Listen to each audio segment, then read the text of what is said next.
The top of the hour, we told you that Erie County Executive Mark Poloncarz happened to be at Reagan National Airport tonight when the crash happened. Now, Mark, I believe you were on your way back to Buffalo from Reagan National when you heard word that there was a crash. Tell us, what did you hear and what did you possibly see?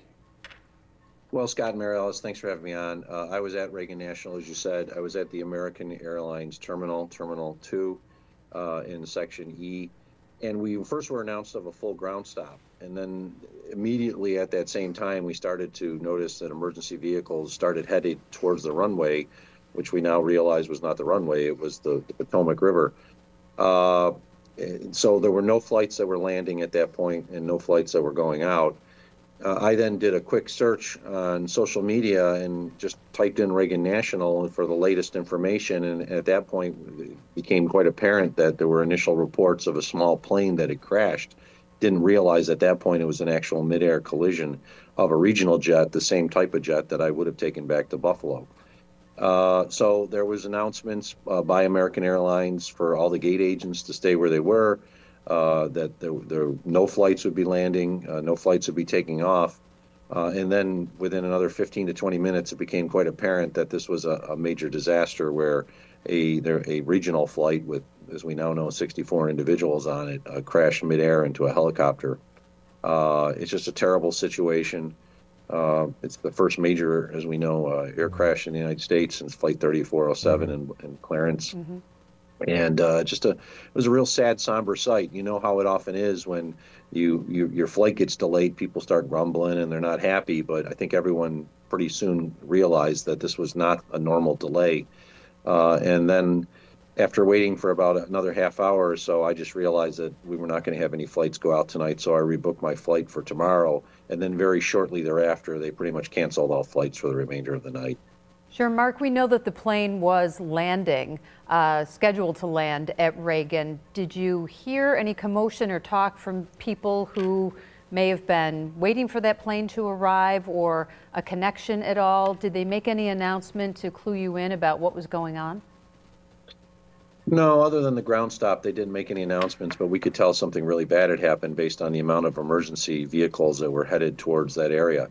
As I noted, I was in the portion of the terminal which was really closest to where the accident occurred. Now we're still pretty far away from the river, but Reagan National has two major terminals, and we were in the E section. And based on the flight path, that was the one that was closest. And then after I left, I'm actually, as I say, I'm in a hotel nearby.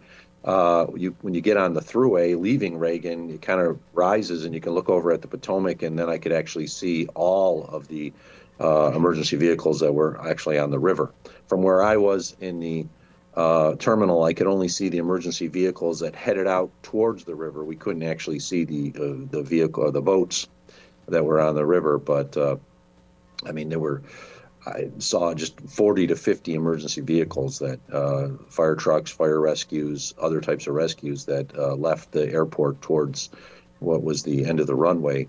So as I said, they weren't making announcements saying that this was a particular flight that was in distress or issues associated with what exactly had happened. But in today's modern world, where you can go look at your phone and get instantaneous information, pretty much everyone knew what had occurred. And it was a sad situation. We all kind of knew that this was a tragic situation.